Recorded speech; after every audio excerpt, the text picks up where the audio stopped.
There is a quiet crisis unfolding within the modern man, one that depletes his spirit far more effectively than any overt failure. For years, you were handed a map for how to be a good person. Be accommodating, be endlessly patient, put others first. This was supposed to be the path to respect, to love, to a life that worked.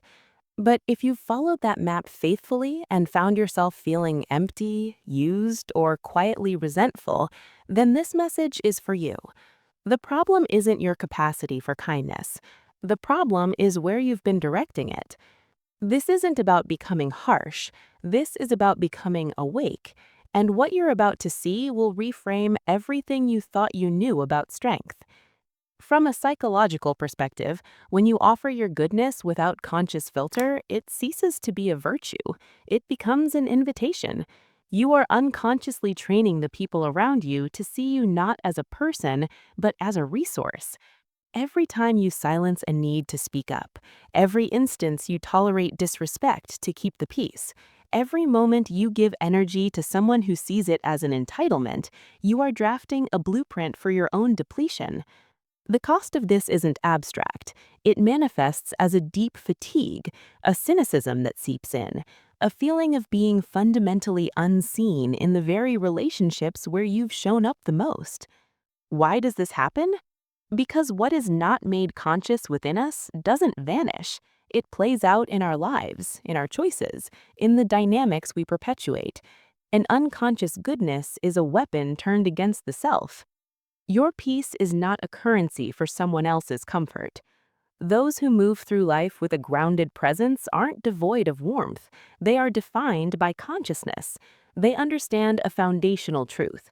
Being a good person does not mean being available to every demand.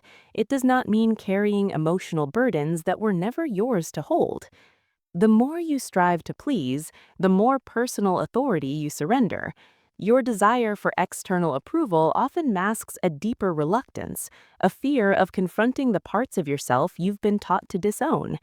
And each time you betray your own instincts to maintain a superficial harmony, you lose a fragment of respect for the man in the mirror. If you have felt undervalued, taken for granted, or emotionally drained, the diagnosis is often simpler than we imagine. You have been applying a boundless kindness in places where it was only met with consumption.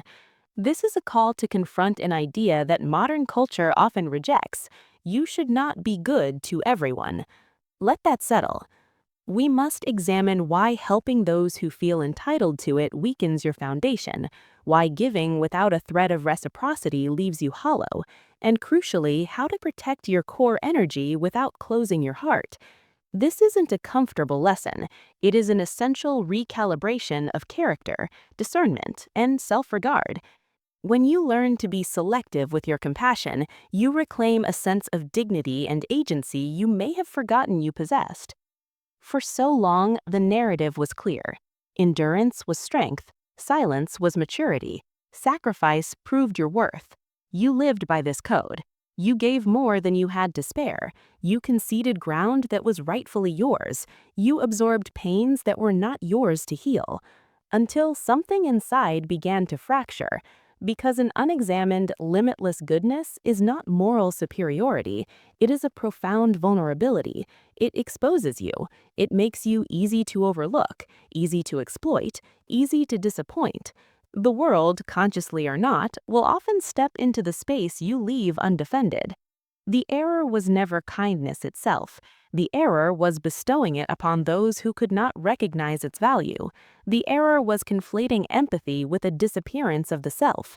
It was the childlike hope that if you just gave enough, forgave enough, understood enough, you would finally be treated as you deserve.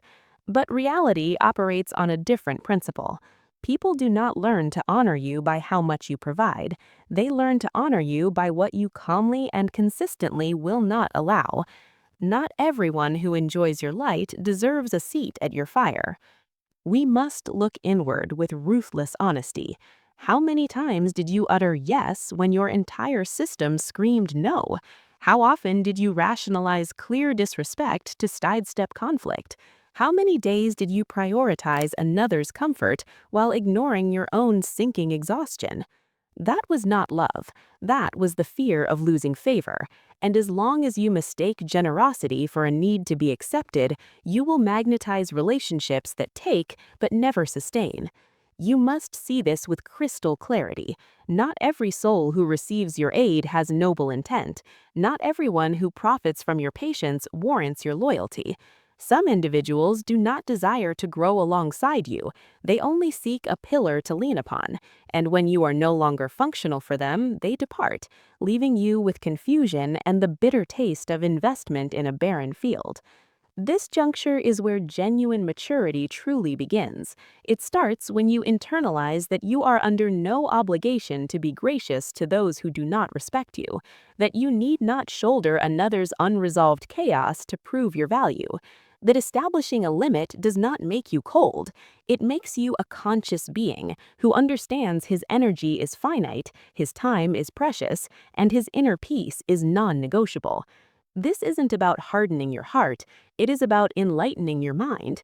It is about administering your compassion wisely and ceasing to dispense it as if it were an inexhaustible resource. When you begin to choose with whom you are soft, you recover the most fundamental thing, regard for your own existence. And from that recovery, everything changes. There comes a slow, accumulating season in a man's life. It's not a single event. It's the drip, drip, drip of unreturned gestures, of promises that flow only one way, of support that vanishes when you seek it. You give, you accommodate, you forgive, and in return, you receive excuses, absence, or indifference.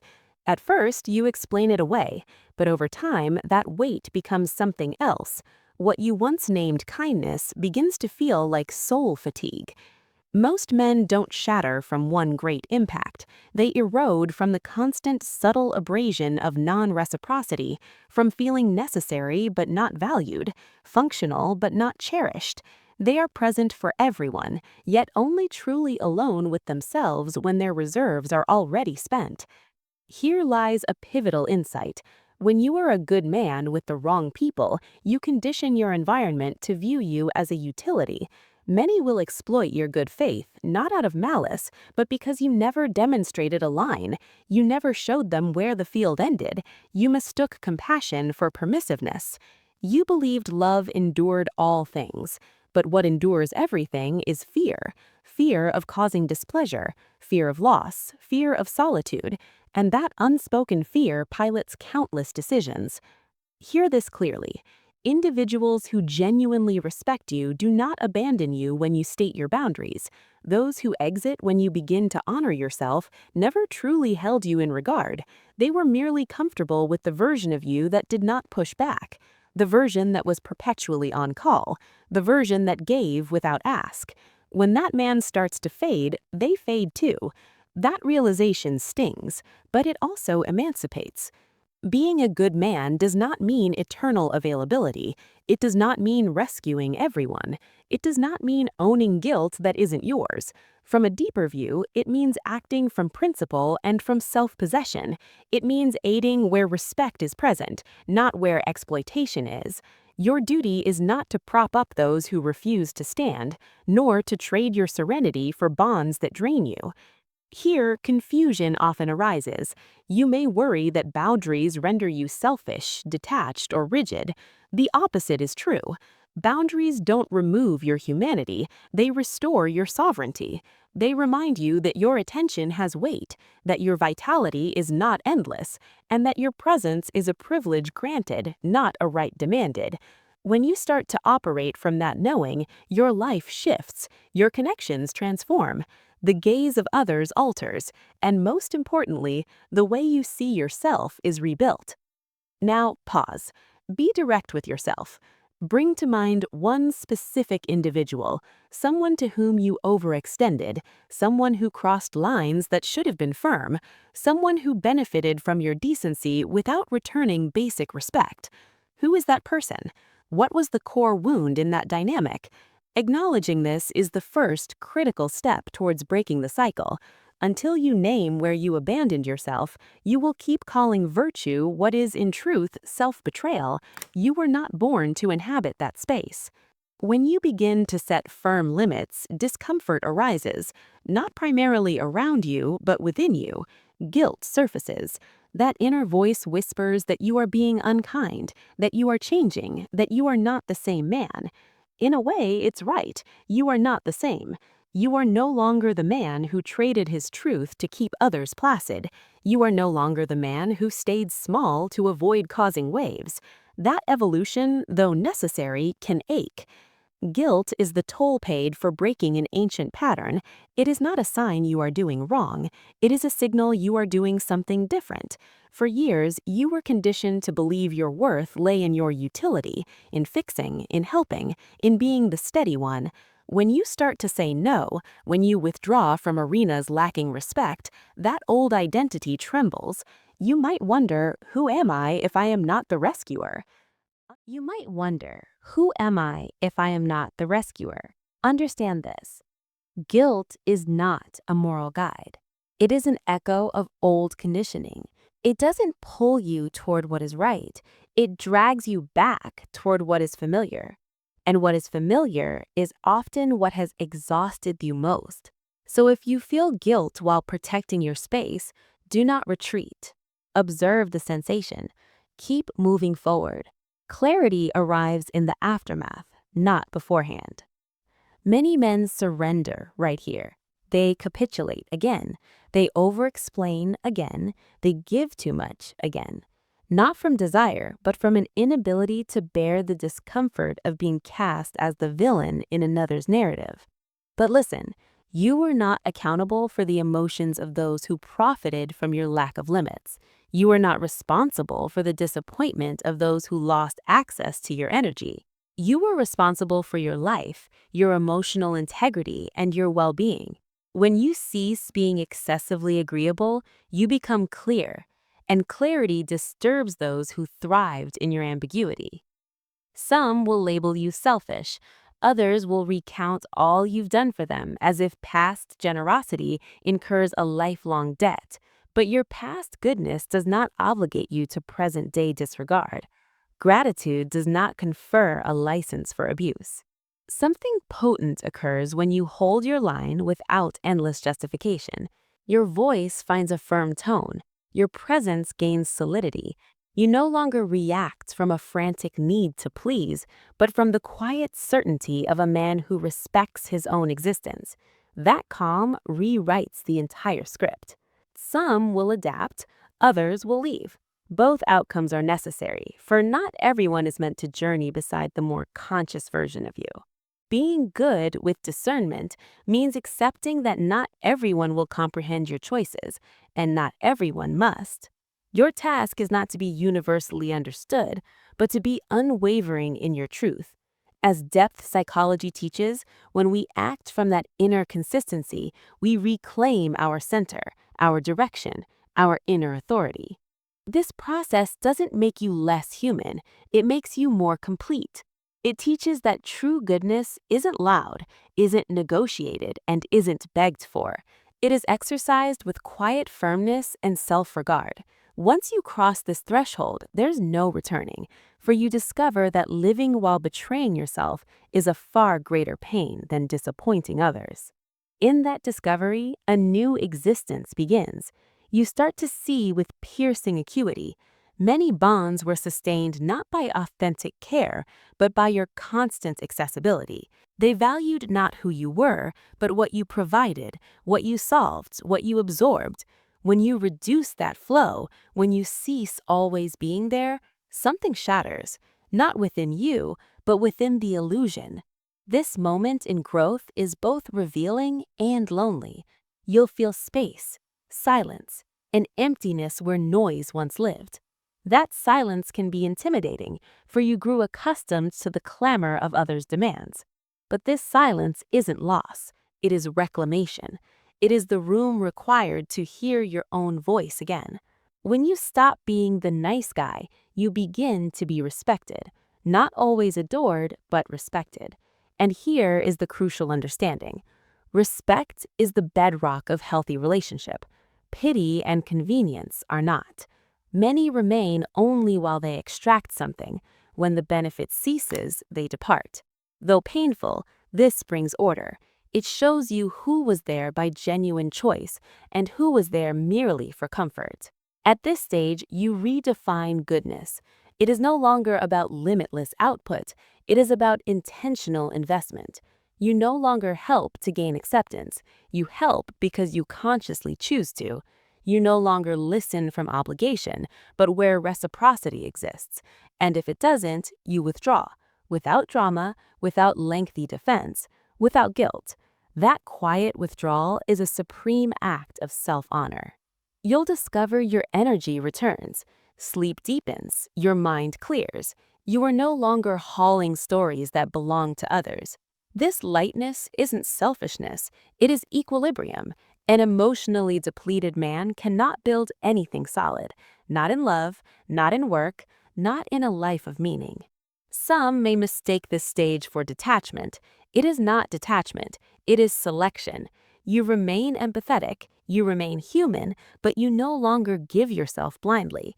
You no longer remain where you must beg for basic respect. You no longer plead your worth. Those who cannot perceive it do not deserve it. This discernment returns a sense of agency you thought was lost. You begin to live from the inside out. You no longer react to every external expectation. You define yourself not by what others need from you, but by asking, what do I need? What nourishes me? What depletes me? You make decisions accordingly, uncomfortable yet honest decisions that align with who you truly are becoming. This is the ground where character is forged, where you stop seeking approval and start building authentic respect, where you understand that not all ties are meant to endure, and that release is also maturity. Because when you choose yourself, when you place your being at the center of your own life without apology, you walk with a different footing.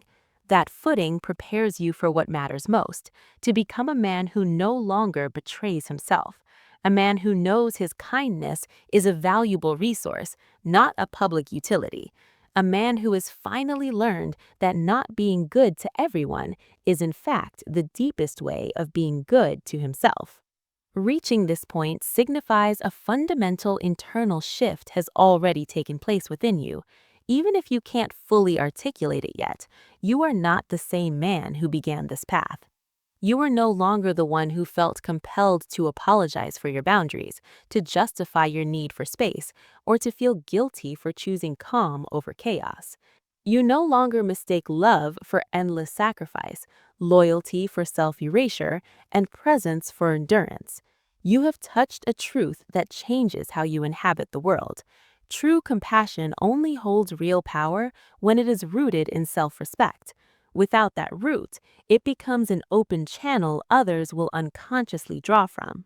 You once believed that goodness meant enduring in silence, that walking away was failure, that choosing yourself was selfish. But life, your greatest teacher, showed you otherwise. The truth you now carry is profound yet simple. No one can build a solid life from a foundation of self-abandonment. Your experiences, though painful, were not wasted. They shaped you. They forced your awakening. Through them, you learned your value isn't measured by how much you save others, that respect requires no explanation, and you are not obligated to stay where your presence is tolerated but not honored. You learned that love without boundaries becomes dependency, that empathy without strength leads to depletion, and that kindness without direction is self-betrayal. This realization didn't harden you, it clarified you. From here, you choose deliberately. Every conscious choice is a reclamation of power. Real power isn't control over others, it is sovereignty over the self. It lives in choosing calm over fear, dignity over the hunger for approval. Some will not understand this transformation. They'll say you changed. They are correct. You changed because you grew. You are no longer willing to exist in relationships where you must shrink to belong. Your inner peace is worth more than any bond that demands self-betrayal as its price. This is where external validation loses its grip. You no longer need others to confirm your worth because you recognize it within first. Conscious solitude is healthier than draining company. You walk with a quiet firmness that needs no proving. Being good now holds deeper meaning. It means acting with integrity when unseen. It means speaking truth even when it disrupts. It means leaving situations without hatred, but with clarity. It means guarding your energy as seriously as your physical health. It means honoring your values without negotiating your dignity. This strength doesn't announce itself loudly, yet it is a higher form of power. Remember this. You are not here to please everyone. You are not here to carry emotional debts that aren't yours. You are not here to live drained, constantly proving your worth. You are here to build a life of meaning, balance, and self-respect. That life demands courageous decisions, decisions that liberate in the long run. This is not about abandoning kindness. It is about withdrawing it from those who misuse it. It is about redirecting it toward yourself, speaking to yourself with respect, listening to your inner signals, refusing to betray yourself to fit into spaces that no longer match who you are becoming. The moment a man stops abandoning himself, the world instinctively shifts how it treats him. If doubt ever tempts you to lower your guard again, remember, every time you choose yourself, you grow stronger. Every time you honor yourself, you rise. Every time you set a boundary, you build character. And character, far more than popularity, is what sustains a fulfilled life. Do not be good from fear. Do not be good from need. Be good by conscious choice, with discernment, with firmness, with awareness. Because when you truly respect yourself, your kindness ceases to be a weakness and becomes your greatest strength. If this resonated with you, help these ideas reach others who need to hear them. Like this video and subscribe to Winds of Thought for more journeys into the psychology of a life well lived.